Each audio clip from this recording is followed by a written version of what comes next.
I am Hillary Stamm, and I'm an interior designer. My firm is HMS Interiors, and it's based in Manhattan Beach, California. I started my journey in interior design in a bit of a unique route. I worked in the film business in Hollywood for a long while.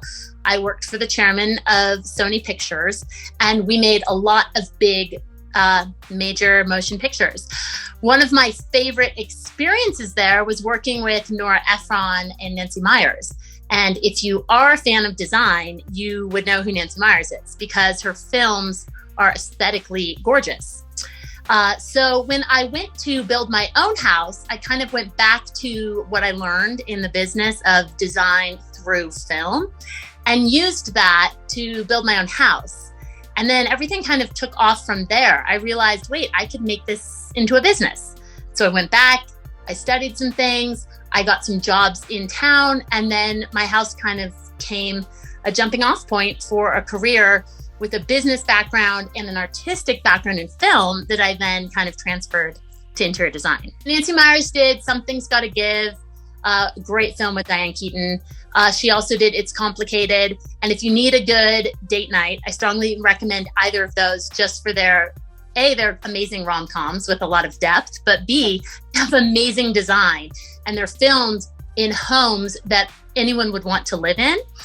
Something I love about her pictures is everything in the film is curated. So the entire kitchen, Meryl Streep's kitchen, Diane Keaton's kitchen, Diane Keaton's living room feels like an experience. And that is what I learned from her. And that is what I've taken into my own design.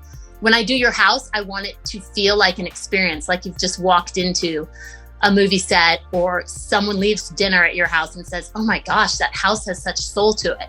A house should have soul. A house should be a reflection of who you are and how you live. And that's what I love about design. It's kind of the confluence of creativity from film, but then business of building you something that lasts and is a good investment for you and your family. Just like a good story, your house should tell a story, right? So kind of, I always say about design, well, you can't really teach it. It should be an experience of cultivating your own aesthetic. And that is hard to teach, you know? It's like singing. You can do it or you can't. What did someone say to me the other day? And I loved this.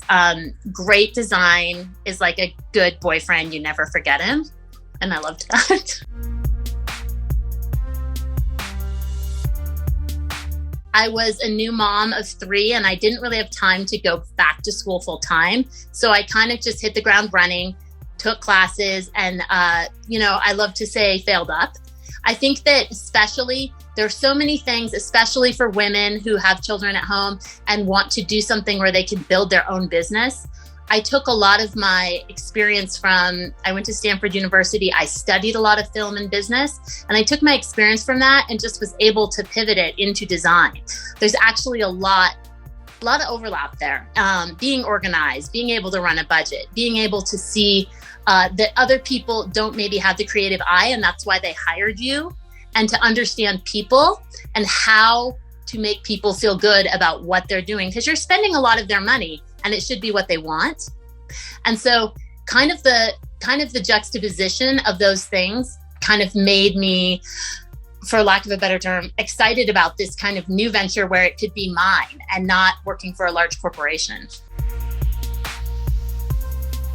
My design superpower would be my ability to do a multitude of things at one time, because I can definitely take on and process a lot of things. I think I just had to garner that skill working with super high-end producers and in the film business and working on so many huge pictures at once. I worked 15-hour days. So I don't need a lot of sleep. I probably sleep 5 hours a night. Don't tell anybody. I know it's not good for my health.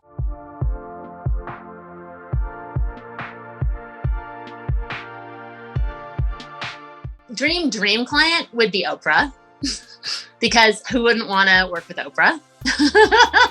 I would love to do one of her houses and just sit down with Oprah and talk about love, life, grief, loss, all things that I've experienced and how I think they've made me a better person. So that's probably not your typical answer, but Oprah, because I met pretty much everyone in the film business and I worked with a lot of them, but I never met Oprah. In 2022, I'm really expanding my business. I started to expand it and then COVID hit. And then I became a teacher. And I would just like to say that it is a gift to be a teacher because Lord knows I do not have those skills, especially with twin boys. Anyway, so I was growing the business back pre-pandemic and then I kind of slowed down. And now we're really ramping up again. And we're doing I'm kind of rebranding the business to be sand and surf. I'm a big downhill skier. And so I spend a lot of time in Park City and I spend a lot of time in Manhattan Beach. So I'm kind of doing both now because it's kind of the same kind of people, outdoorsy people who love experiences. And so I kind of love because I love travel, I love doing all these different jobs. So I have assistants now in both places, which is great because it allows me to expand the business and eventually then even more in 2023, hopefully come out with some new exciting stuff that we're working on, but it's still a surprise. I was a singer for most of my life before I went to college, and I used to be a wedding singer. And I used to sing the national anthem at baseball games. And these were all ways to kind of keep continuing to cultivate my art because I was a singer all through my childhood. And I think it's just another artistic piece of me, but most people don't know that until they go to karaoke with me.